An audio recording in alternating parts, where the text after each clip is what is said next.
walking down the street, thinking the Lord I still got my feet. There's so much pain and crying all around me, as I'm still walking down the road. All that I do is to sing my song, but I'm so glad that sadness hasn't found me.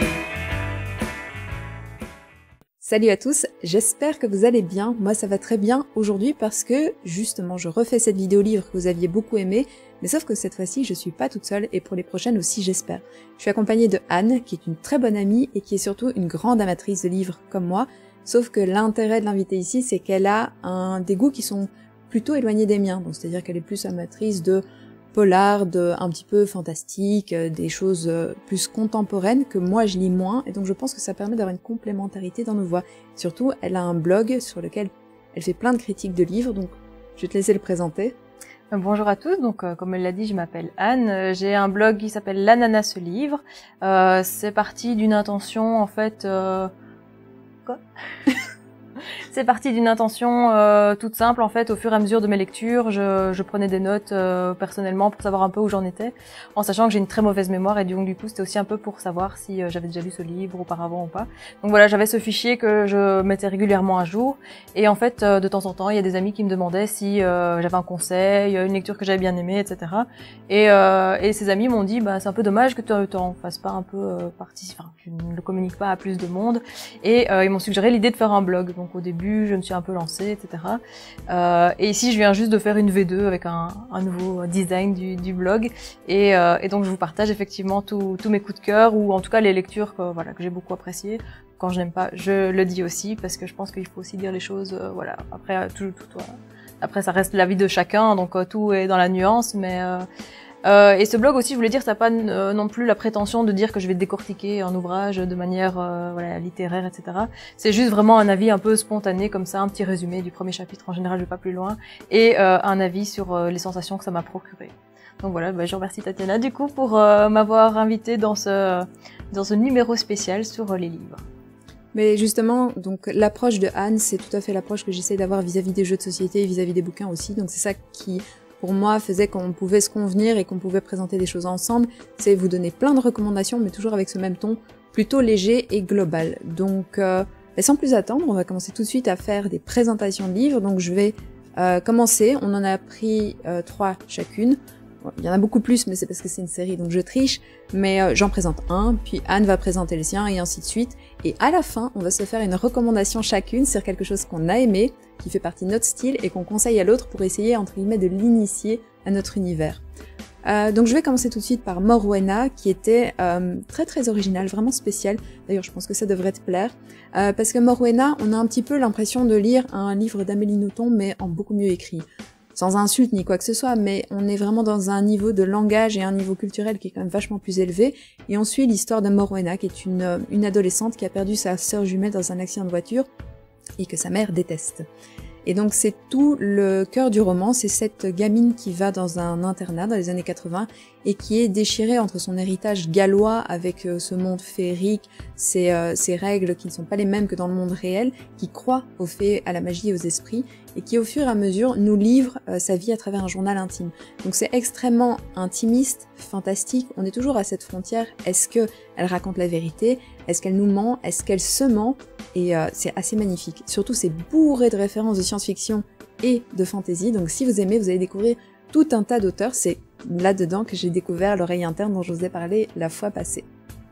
Je pense que j'aurais dû prendre un petit calepin pour noter les titres qui m'intéressent, parce qu'effectivement je pense que c'est le genre de littérature qui pourrait quand même plaire, en tout cas ce bouquin pourrait m'intéresser vachement. Je pense aussi. Ouais, je note, je te l'emprunterai pour la prochaine. Bon moi du coup j'enchaîne sur Rodeo de Heiko Solovkin. C'est un roman qui se passe, c'est pas vraiment décrit, mais on se doute que c'est vers la Louvière, etc. Donc ça se passe quand même en Belgique. Auteur belge, édition belge. Du coup, c'est toujours intéressant de savoir ce que fait notre patrimoine culturel. Ça reprend l'histoire en fait de garçons comme ça qui zonent. En fait, il se passe rien dans cette zone, dans cette partie du pays. Il y a pas de musée, c'est désindustrialisé, donc il y a vraiment pas grand chose. Leurs parents ils passent leur temps à la buvette du terrain de foot comme ça, ils passent le temps à refaire le monde. Et donc ils traînent un peu, et alors au début, ils sont pas vraiment méchants, ils vont faire des petits trucs, ils vont quand même voler un peu, dealer de la drogue, et puis en grandissant comme ça, ils vont vraiment filer un mauvais canton, comme on dit. Il y a une phrase qui dit ici, sont pas bien méchants, nos petits gars, pas bien mauvais non plus. Effectivement, c'est un peu le cas, sauf que en fait, au cours du roman, on se rend compte que ça devient de plus en plus trash. C'est-à-dire que ils vont être sous l'influence de Lucky Strike, qui est un espèce de gars comme ça, qui est ferrailleur et qui va vraiment avoir une mauvaise influence sur eux. Et eux, leur délire, en fait, ça va être par exemple de piéger des gens sur la route, de les suivre, de leur coller un peu au train, les phares fermés, etc., pour que les gens stressent. Et évidemment, ça va aller de plus en plus loin jusqu'au moment un peu critique. Et donc, on va suivre ces gens-là. Moi, j'aime bien le style un peu trash, ça ne me gêne pas, mais ici c'était vraiment glauque, vraiment, il y a certains passages qui sont compliqués. Je sais pas pourquoi, je pense que c'est aussi parce que c'est l'histoire de jeunes, de Belges, et donc peut-être que c'est un peu proche de ma réalité sans être ma réalité non plus. Mais c'est vraiment malsain. Et dans cet univers-là, un peu noir, un peu glauque, en fait, il y a une fille qui s'appelle Baby. Et elle va être élevée au concours de Minimis, etc. Sa mère va la driller pour qu'elle participe à ce genre de mise en scène du corps, etc. Et elle, en fait, elle a un cerveau, en fait. Et donc, elle est plutôt intelligente, elle est plutôt futute, et elle va essayer de se démarquer et de sortir un peu de ce contexte un peu gluant, on va dire. Et voilà, évidemment, la rencontre entre les deux mondes va être assez compliquée. Et voilà, je ne vais pas en dire plus, mais moi je lisais ça le matin pour aller au boulot, et j'arrivais au boulot, je me disais, oulala, ça va être compliqué de commencer la journée, donc vraiment très très bien pour un petit roman belge. Je sais pas si t'as lu Ariane de Myriam Leroy, mais j'ai l'impression que c'est un peu le pendant masculin de l'histoire, avec cette espèce de descente aux enfers, d'amitié qui tourne mal, de jeunes qui s'entraînent les uns les autres dans des conneries de plus en plus trash. Ouais, j'ai lu Ariane, j'ai adoré. J'aime effectivement le rapport assez malsain comme ça entre les deux adolescentes qui s'aiment, en même temps qui se déchirent un peu. Ici, je dirais qu'on est encore un niveau au-dessus, au niveau du trash en fait, et du... On n'est pas à l'aise en lisant ça, mais c'est bien, c'est vraiment bien.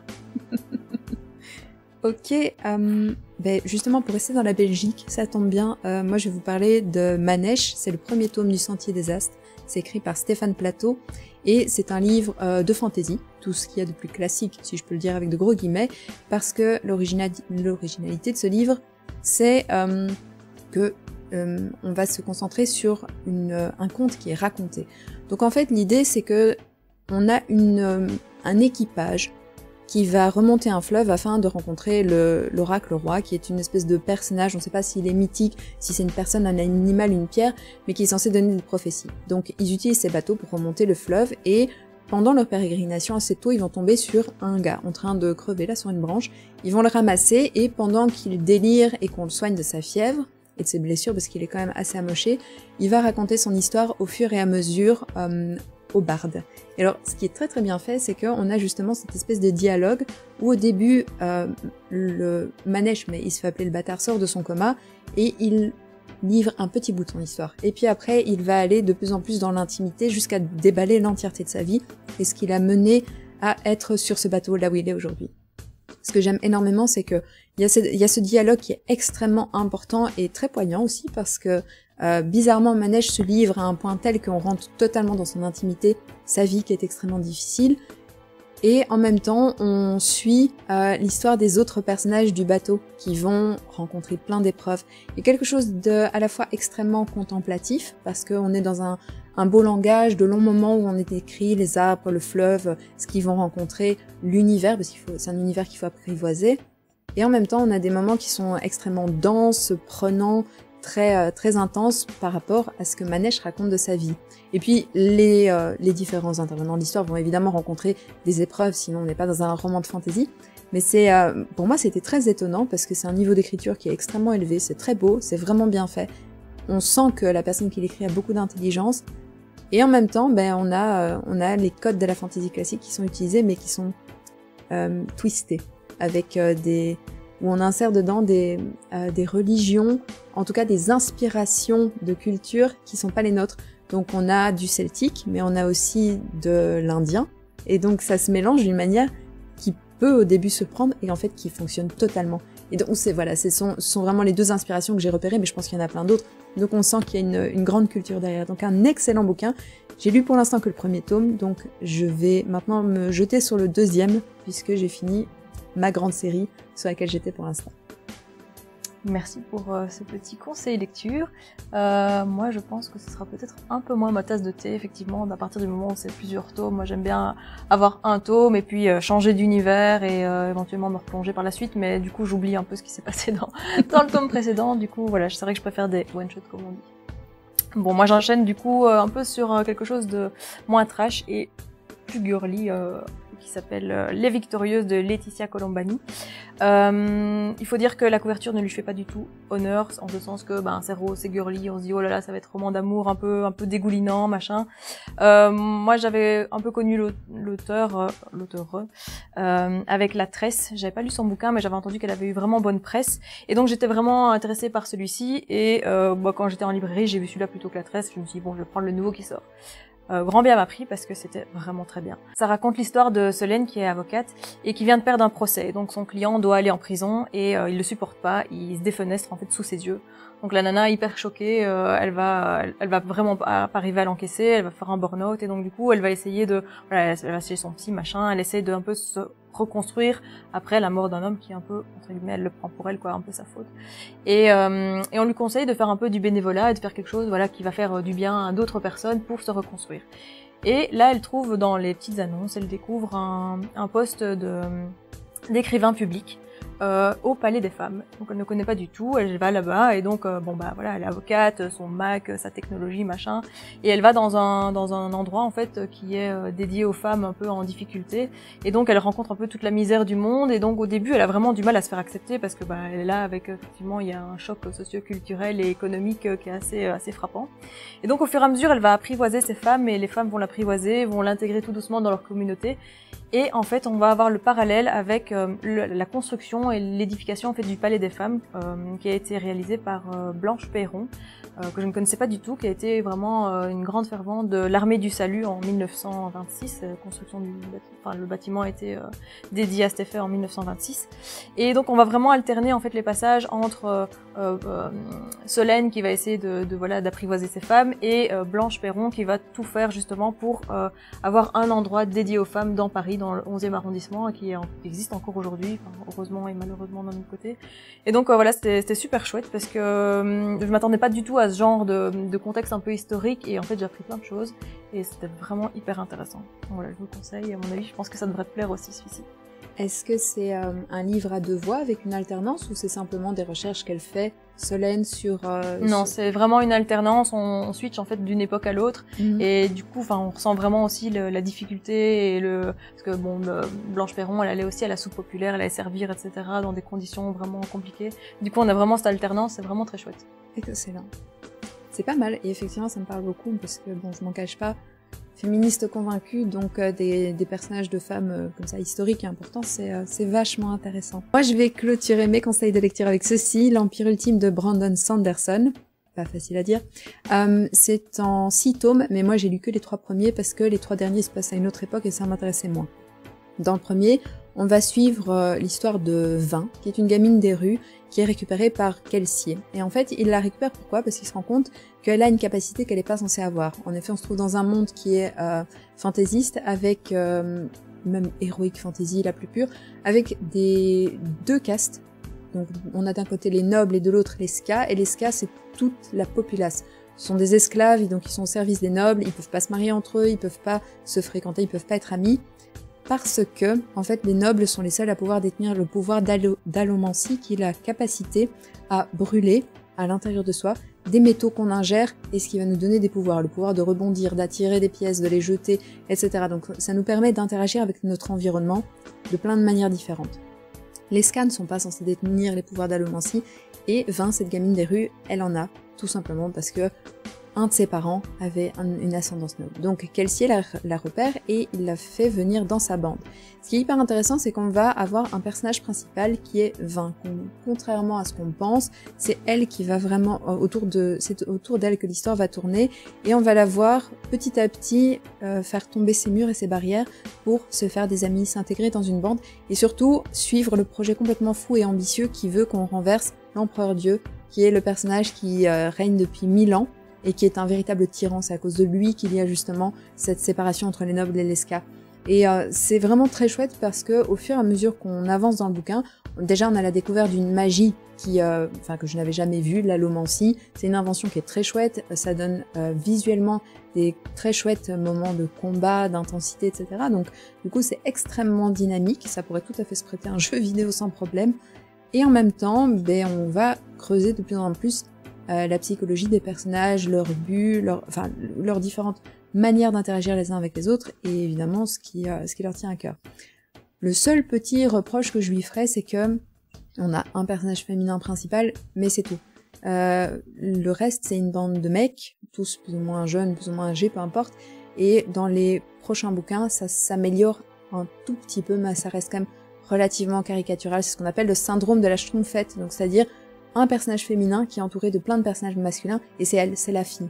Donc voilà, ça c'est vraiment le reproche que je lui ferais, mais par contre ça se lit extrêmement facilement. C'est un chouette roman d'aventure, et c'est un truc que je mettrais très facilement entre les mains d'adolescents ou d'adolescentes qui aiment Heroic Fantasy, parce que c'est super simple à lire, et c'est pas des traitements thématiques qui sont trash ou dérangeants, c'est relativement léger.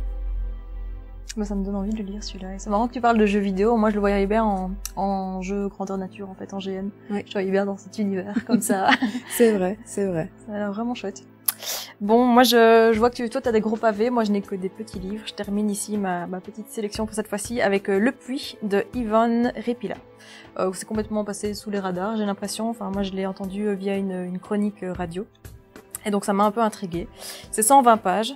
C'est bref, mais c'est 120 pages. Ça raconte en fait l'histoire de deux gamins. On apprend que ce sont des frères, il y a le grand, il y a le petit. On ne sait pas où c'est, on ne sait pas leur nom, on ne sait rien du tout en fait. Et en fait ça va être un huis clos hyper trash. En fait ils sont partis au village récupérer de la nourriture, remplir la besace de nourriture sur les conseils de sur la demande de leur mère. Et puis au bout d'un moment ils se retrouvent dans un, on sait pas trop comment, je crois qu'ils ont glissé ou je me souviens plus, j'avoue. Mais il ne se passera rien en dehors de ça. Et en fait, ils vont vraiment passer par une palette d'émotions, ils vont passer par toutes les émotions, quoi. Ils vont avoir la joie de trouver un petit peu d'eau, un petit peu d'insectes pour survivre, la colère, la rage, le désespoir, la folie aussi. Il y a vraiment tout qui est abordé. Et leur but vraiment, ça va être d'essayer de sortir de ce puits. Donc ils vont essayer par plein de manières différentes. Le grand, c'est le grand frère, c'est son rôle, c'est de protéger le petit. Donc il va essayer de se muscler pour pouvoir essayer de jeter le petit hors du puits, etc. Donc on va essayer plein de choses. Et par contre, ce qui est vraiment hyper trash, c'est qu'en fait, le sac qui est rempli de nourriture, parce qu'il revenait du village, en fait, le grand frère ne veut pas que le petit y touche. Jamais ils n'y toucheront, en fait. Et donc ils vont essayer de survivre alors qu'il y a de la nourriture qui est en train de pourrir au final parce qu'ils passent plusieurs jours là-dedans. Et au bout d'un moment, le grand comprend en fait ce qui s'est passé. Je vais pas vous dire ce qui se passe parce que sinon ce serait vous révéler quand même la fin de l'histoire. Et son but, ça va être vraiment la vengeance en fait. Et donc il va briefer le petit comment se venger, etc. Et voilà, c'est vraiment très très bien. Une écriture assez fluide, donc plutôt agréable à lire. Et c'est vraiment un chouette bouquin. Ça a l'air assez intense quand même. C'est intense, ouais. Moi j'ai pris, c'est vrai que celui-ci et Rodéo, c'était vraiment deux bouquins assez prenants comme ça, en huis clos. En plus, il y a vraiment un univers qui se dégage, qui se crée, et c'était vraiment bien. C'est le moment où je suis censée vous confier que quand j'étais adolescente, et ça m'a suivi très très longtemps, j'avais une phobie des puits. Ah, j'allais dire, j'étais restée coincée dans un puits. Voilà, exactement. Peut-être dans une vie antérieure, ça expliquerait ceci et cela. Je me demande si c'est pas un poil trop glauque pour moi, mais je suis quand même curieuse. À mon avis, je vais d'abord partir sur les Victorieuses, mais... Ce sera un autre délai. Mais avant ça, je vais passer sur ma recommandation. Donc, c'est un petit bonus. C'est un livre que je vais prêter à Anne et que je l'incite à lire parce que c'est La Ballade de Black Tom et c'est une réécriture d'un des contes de Lovecraft, donc l'écrivain d'horreur bien connu derrière Cthulhu et compagnie. Le truc qu'on reproche beaucoup à Lovecraft, c'est son racisme crasse, et il n'y a pas à se fermer les yeux. Il a peut-être écrit un univers absolument fantastique, mais c'était un gros raciste, misogyne, complètement pas dans son époque. Pire que ça, le produit de son époque. Trump, il représente pas l'époque d'aujourd'hui, mais il est le produit de son époque. Même chose pour Lovecraft. Bref, ça c'était pour la parenthèse. Ici, l'auteur est un auteur qui a décidé de revisiter donc une de ses histoires, mais à sa manière. Donc on retrouve le même racisme qu'il y avait à l'époque, sauf que là, l'auteur n'est pas raciste. Et donc c'est ça qui change tout, c'est qu'on suit les aventures en fait de Tom, qui est un musicien plutôt quelconque, mais qui est invité pour jouer dans une espèce de maison de riches. Et au début, il comprend pas pourquoi est-ce que moi, musicien de jazz, j'irai jouer dans cette maison de riches où ils sont tous blancs, pétés de thunes, je vais avoir des problèmes. Et il finit par y aller. Et là, en fait, il commence à être confronté à toute l'horreur Lovecraftienne, avec des choses qui n'ont pas de sens, des maisons qui commencent à se transformer, l'impression que si on ouvre une fenêtre, on peut partir dans une autre dimension. Et c'est ça que j'aime bien, c'est qu'on a le portrait d'une époque, et on a une écriture qui se rapproche et qui se raccroche même au mythe Lovecraftien, mais tout en étant suffisamment éloigné et suffisamment personnel. Donc vraiment une super chouette découverte, c'est 140 pages, c'est toute une petite collection qui s'appelle Une heure lumière, je pense, aux éditions Bélial, et c'est vraiment génial. Donc ça, c'est un de ceux que j'ai lu, il y en a d'autres qui sont sortis. C'est chaque fois du même auteur? Non, c'est à chaque fois un auteur différent. Qui reprend des mythes de Lovecraft, du coup? Eh ben non, qui va visiter plein de thèmes de la fantasy, la science-fiction, de l'horreur, etc. Donc c'est ça qui est bien. Une bonne approche pour moi. Mais oui, parce que c'est des petites bouchées de bouquins comme ça, et donc ça permet vraiment de s'y frotter, mais sans rentrer dedans dans 3000 pages de bouquins. Ouais, c'est ça. Parce qu'en plus, ça m'a toujours intéressé, c'est pas que... Mais j'arrive pas à rentrer dans cet univers, donc c'est peut-être une clé, effectivement, qui va me permettre de découvrir et peut-être d'acheter encore plus de livres. Enfin bon, je pense qu'ici, il y a de quoi faire pour emprunter. Je viendrai à la bibliothèque Tatiana. Donc, ouais, ok, cool. Donc ça, c'est super. Ce que je te recommande. Un chouette échange de bons procédés. Super. Et moi, je vais te passer celui-ci. C'est de Julie Otsuka. Certaines n'avaient jamais vu la mer. En fait, c'est l'histoire de japonaises qui vont essayer, voilà, de se faire d'être mariées à des hommes, à des Américains, et de quitter un peu leur Japon où c'est un peu ancestral, un peu compliqué économiquement, pour essayer de vivre le rêve américain en fait. Et en fait, on se rend compte que ce n'est pas toujours le cas. Donc c'est vraiment de nouveau un portrait de femme. Moi j'ai lu ça il y a super longtemps, donc j'avoue de nouveau je ne me souviens plus de tout. Je sais juste que quand il a fallu choisir un bouquin pour comme recommandation, je me suis dit ça j'avais beaucoup aimé. De nouveau un portrait de femme, et je pense que tu pourras nous en faire une bonne petite chronique la prochaine fois. Donc voilà, je te conseille cette lecture et j'espère que tu apprécieras comme moi j'ai apprécié ce bouquin. Échange de bons procédés. Yes. Et c'est bien parce que c'est petit aussi. Donc moi j'aime les gros pavés, mais ça fait plaisir une fois de temps en temps d'avoir des choses un peu plus courtes. Ouais, c'est des petites bouffées d'oxygène et d'air frais, quoi, ça fait du bien. Exactement, les petits bonbons. Ben voilà, moi du coup j'ai terminé pour aujourd'hui. Je suis très contente d'avoir pu t'accueillir ici, ça me fait plaisir qu'on puisse avoir deux voix aussi pour parler de ce qu'on aime bien, surtout que Anne est quelqu'un de suprêmement intelligent, donc du coup elle a un œil critique que j'aime beaucoup sur la lecture. Et pas que ça en fait, parce qu'à la base on se connaît puisqu'on a travaillé ensemble dans le jeu de société, et donc...